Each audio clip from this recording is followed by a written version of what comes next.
Hey guys, this is me, Steven Laura, and welcome to Ultimate Awesomeness.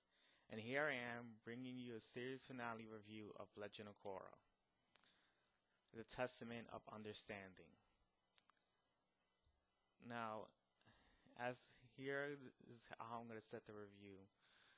I'm leaving out the introduction because I think it'll be kind of too long, and it'll make the video review a little bit longer. So if you want to read the intro and how I got to the series, you can go to the website reviewsofultimateawesomeness.blogspot.com and just click on the Legend of Korra review there.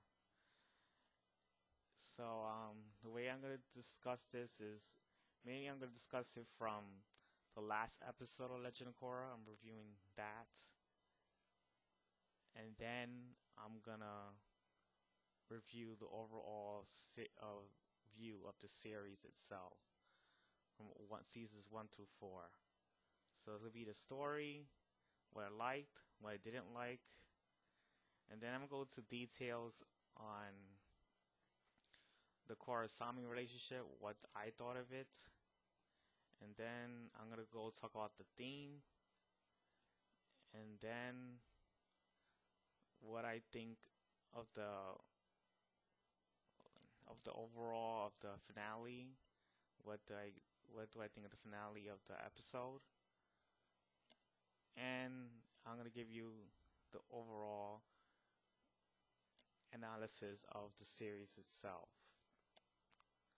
So yeah, that'll be pretty much it. That's how I'm gonna go through it. So I hope you guys could bear with me and enjoy this video review I'm gonna do. So here it goes for the story. As the destruction of Republic City continues on, Korra and her friends are finding ways to take Korra and her colossal army down. Now I'm going to be talking about what I did like about this episode. The way Legend of Korra ended as a true masterpiece. It ended really well. Even though I felt it wasn't a perfect finale, I still found many great things about it. Like the battle between Korra and Korra. I thought it was an amazing battle, and it was nice to see both characters struggle to defeat each other. It didn't look like neither one of them was overpowered more than the other. They were both fighting equal terms of skill, and I felt not that many animated series can do that so well as they can. The only problem with that battle was that it was kind of a little bit short. Kind of wish it did a bit more, but I kind of thought it was I did think that was a good battle overall on what they did, and it really demonstrated how much skill that these two characters have. It's not like Korra was much more stronger than Korra. They were both dodging attacks. They were hitting each other a few times, but it seemed like there was more dodging each other's attacks more than actually hitting each other. And it's mainly because they're both skilled fighters, and when there's fights with skilled people that are more on equal terms, it's kind of hard to actually get a hit there. So I kind of like that they demonstrated that in there. Now, another great moment I liked with this episode is with Mako. When it came to the moment when he was taking down the machine, I thought it was a great emotional bond between him and his brother. Cause it felt like for me, even after everything they went throughout the series, they still believed in each other and still thought like Bolin didn't want Mako to do this alone. He wanted him to try to get out of here in time and, not for either one of them to die. I kind of thought that was a good emotional moment. And I know a lot of people didn't like the way it turned out. I heard over the internet they would have preferred Mako to die. But I think the writers were trying to determine Mako's strength, and it would have overshined another character's great moment. especially with Osami and her father, which is another great thing I actually liked about this series. I love the closure Asami had with her father. It was great for him to decide to have a moment of redemption. And it made me truly forgive him after everything he did in the first season. It really conveys that a Batman could truly change by seeing the effects of his actions that caused so many that I mean what his actions has caused to so many people, even his daughter. And I thought the animations in this episode was very solid too. The colors were very vibrant, and the motions of the characters were smooth and fluid, especially when it came to the battle of Korra and Korra. It was visually well done and one of the best battles I've ever seen in this series. I also liked the electrical powers that was shown with Mako when he was fighting the machine. So overall, the animations really demonstrated the power that each character had in them. Now, I want to talk about what I didn't like in this episode. And one of the most difficult things that I didn't like about this whole entire season is truly understanding Korra and seeing her actions. Seeing if her actions were justifiable. Many of the times they often contradict each other, even within the season finale. It even made it more evident to contradict her actions further. Over the season, she seemed like a Doctor Doom X character.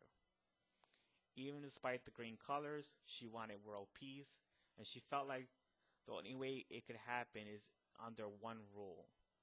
And I felt like it started coming to question when she wanted peace by enslaving people to build weapons for her, and she was even willing to kill people who didn't want her loyalty. It made her a bit different than Doctor Doom because he never went that far to get through his goals.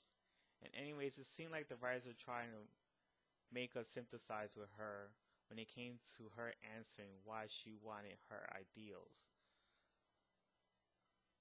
Was because her people or people in general to go through being orphaned or disowned by her parents because of their talents and not to live in fear or vulnerability.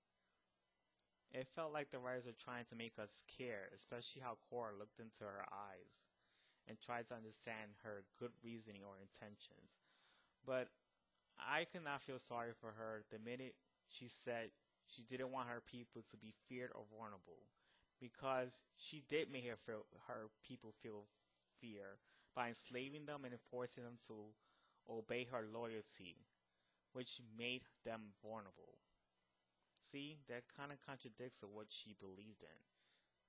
I honestly think they should have focused on her being contradicting in nature, and the only way I feel like they could have done that is seeing some of her past, so that in some way we can see her mind being demented, thus making us feel sorry for her, that she's unable to see how her actions affect her people. And I think the best example of this is with Kingpin in the Daredevil TV series. It's a great example of how we can feel sorry in some level with a man, but at the same time not feel totally sorry because they are so demented that their actions contradict their morals and ideals. The contradiction isn't really the problem for her. In her essence, her contradictions is what makes her more human. I just wish she had more time to explain the flaw in detail and make us understand the character a bit more. And another failed attempt at this series, I thought, was the battle with the Colossus. I honestly felt the characters went through unnecessary ways to defeat the Colossus. It really didn't make sense to dramatize all this cool stuff if it ended up causing a lot of destruction or death in the end. Instead, I, instead they could have just had one team distract the front and the other to distract the back. Then let Korra freeze the Colossus and use the robots to make bombs or blow up the thing inside.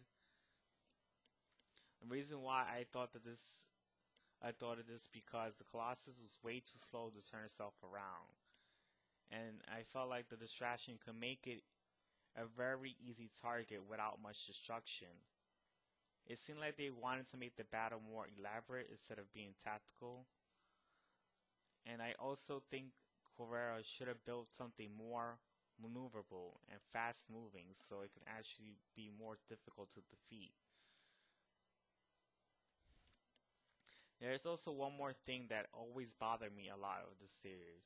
I felt like Asami was really underdeveloped in terms of her tech skills. We never got to see her go to her full potential, what she could do with her technology. To me, it felt like it was an obsolete version of Sokka, and they failed the chance to explore those skills during the Battle of the Colossus. They could have shown what she learned from her father, and they I felt like this is her chance to show that she was able to lead the company after her father was arrested. Don't get me wrong, I do like the Asami character development in this season with with Korra's relationship and her growth as a character in general, but I felt like they never gave her a chance to shine or hold her own when it came to skill. She oftentimes felt very amateurish, even when it comes to other characters, and maybe this would have been the reason to make her more compatible with Korra. Now I'm going to talk to you about the thoughts on the Korra Sami relationship. And over the course of the series, when I heard people shipping Korra and Asami as a relationship, I always had mixed feelings about it, and I kind of sometimes do still to this day. Mainly because the way it was perceived in the show.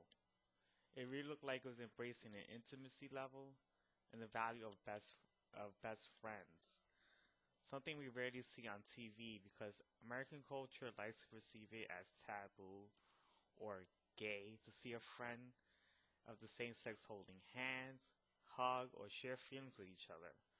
And when I saw this happen in Legend of Korra, I saw the total opposite. I just saw two friends only understanding each other as best friends and never thought of crossing the boundary of kissing or having sex because they know they're not meant for each other. It's the boundaries that sets best friends or lovers apart from each other. It's very much like my friendship with my best friend, for instance. We're both gay and we both are males. We have hold hands and hug and share feelings, etc. But we never cross a boundary because we know our likes and dislikes will make us incompatible with each other. We really don't have much in common when it comes to what kind of activities we like, and that's how we can't give each other what the other man can give.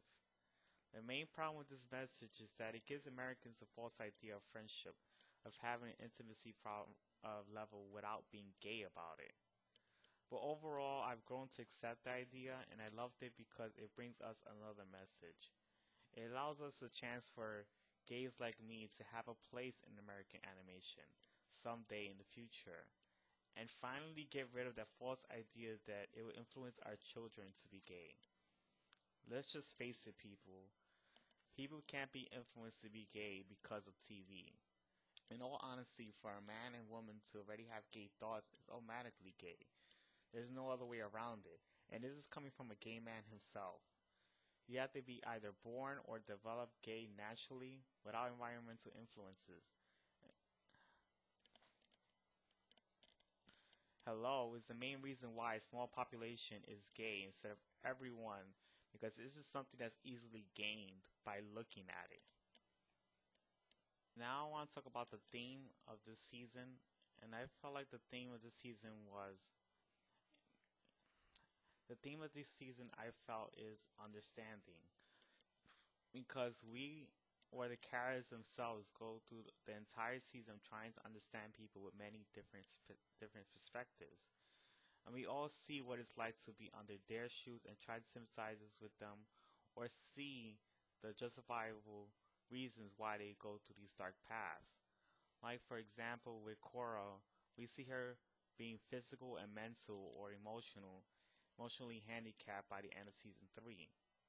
But once season 4 begins, we see her distancing herself from her friends and the onset trauma of the fear what's I here put her through. It really made me understand that because I went through the same thing going through depression. When we and all the often when we go through depression, we often distance ourselves from people we care about, and at times we can't feel or can't move physically or mentally, or even sometimes become emotionless. But eventually, when we see a friend that actually cares and be there for us, we change our perspectives and make better for ourselves, which is what happened to Korra when she kept running to Asami. Asami never gave up on her, and it made her realize that her friends and family still needed her or cared for her no matter what. And we see how many times Sue was never there for her family, even when they needed her, thus it separated Lynn to never see her again. But eventually we see them try to talk to each other, and Sue tells her she was just young and naive, and she didn't realize her being delinquent affected her family. But she did change herself to become a better person. So once Lynn realized that she has become a better person, they finally got along and put the past behind them.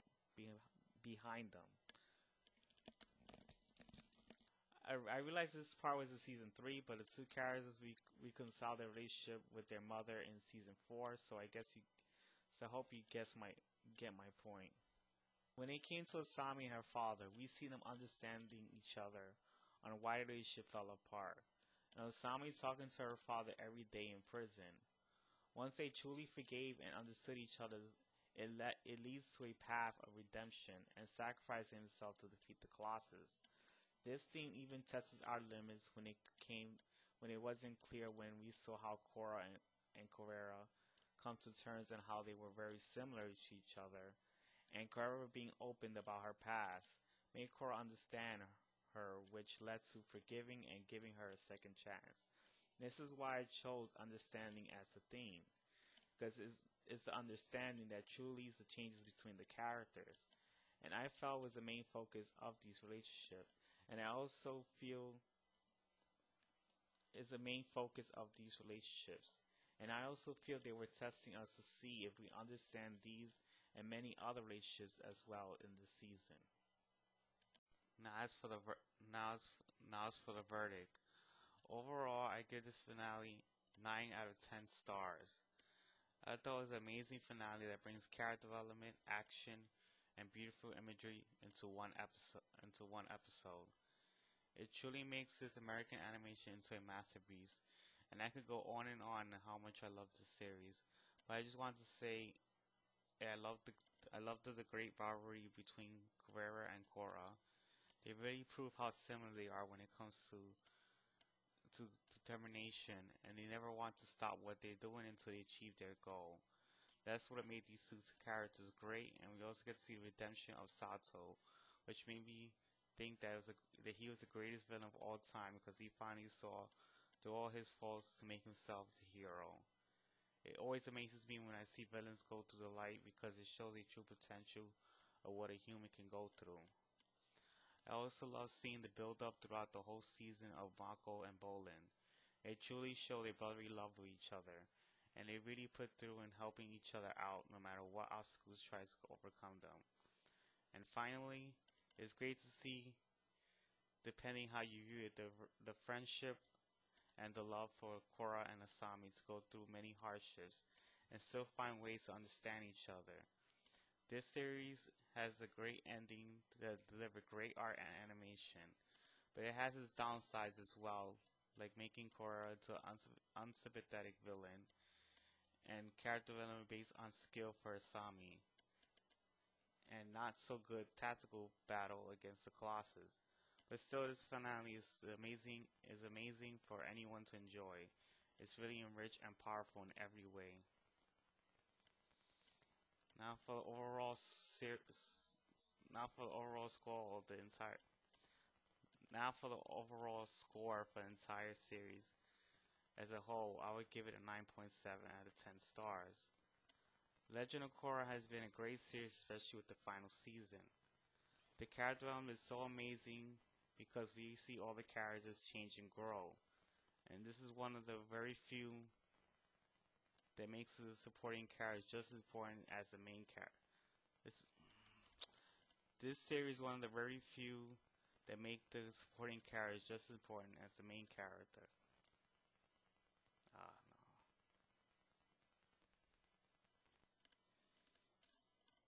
This is one of the very few cartoon series that make the supporting characters just as important as the main character. None of them depend solely on Korra to achieve at anything, and that's what I like most about this series. Bolin is my all-time favorite character, mainly because he's very much like me, very funny, charming, and shy kind of a guy. But in time, he grows into a very confident guy with the ability to do lava bending, which is something unique of his own. And it makes him a very strong character. It makes him to a very strong skill set for the team. And there are others like Mako, who's terrible with women, but has a unbreakable bond with his brother and becomes a great leader and a detective for the police force. We also get to see great character development and sisterly bond between Lin and Sue, who grew from hating each other to understanding and loving each other. We also see brother and sister bond grow from Tenzin and his siblings as well.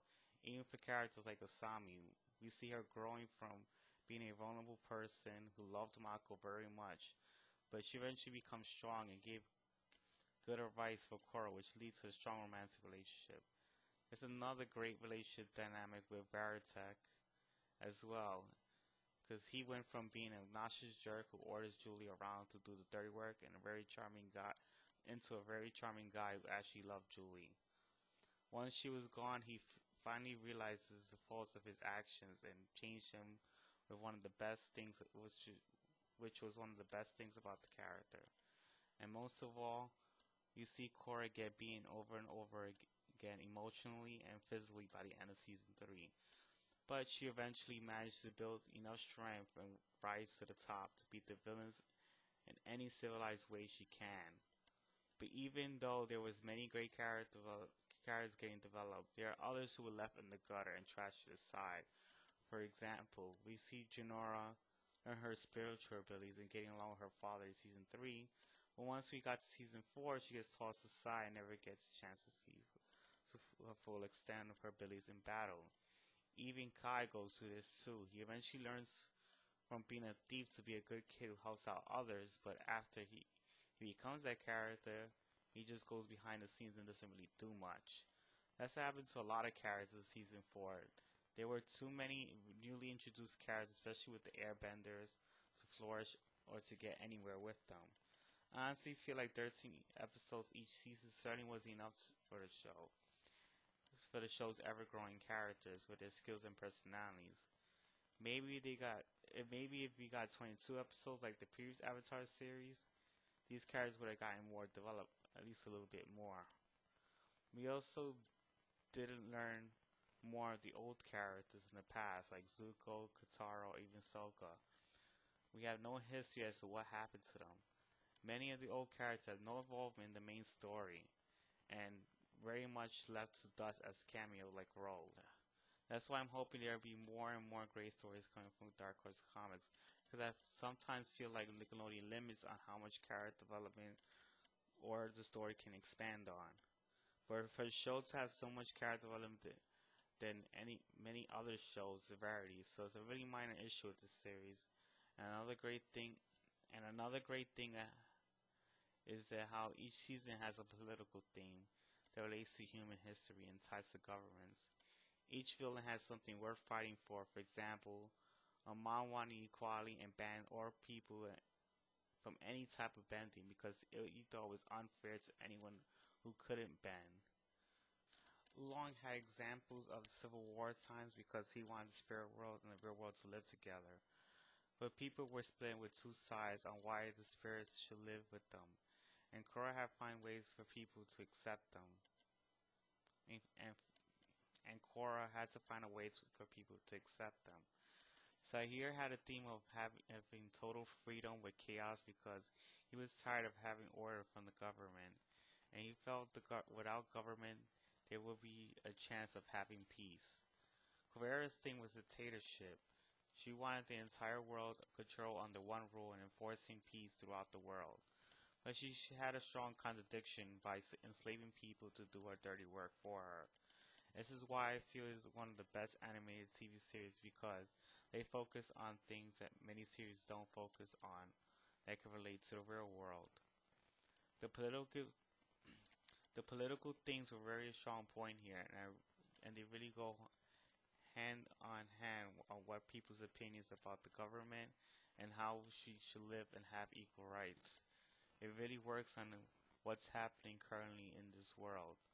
And one more thing I'd like to add is the animation and the fighting scenes of this show. Many influences of the art styles and fighting were very anime-ish. They even have a comedy-based episode that focuses on many chibi tropes that anime uses on the fourth season. It wasn't my favorite episode, but because it was a recap. But the anime style humor made it more entertaining, and it didn't mind it as much. The characters are even drawn with anime looking eyes as well from both series alone. One thing I love about the animation in the series was the high quality of graphics and color use. It really demonstrates the true art of the animation. The fighting scenes were anime influence mixed with comic book art style fighting as well. Many of the scenes had kung fu or martial arts fighting and were kind of over the top, but in a good way at times. And I felt like watching Dragon Ball Z, but better. For example, when Sahir was fighting Korra, there's a lot of rocks being thrown around, charging and rapidly punching. It's one of the main reasons why I consider this series as an anime. There are many things to go on about the series, but it always leaves me wanting more, and it's why I'm happy that they are having more Dark Horse comics continuing both series, which is pretty good so far. I suggest you read the books. They are really out. I suggest you read the books that are already out there if you're a big fan. You'll really enjoy them. Also, if you're one of those who haven't tuned into Legend of Korra, I strongly suggest you should because this world is so rich with great stuff. It's really a world worth investing in.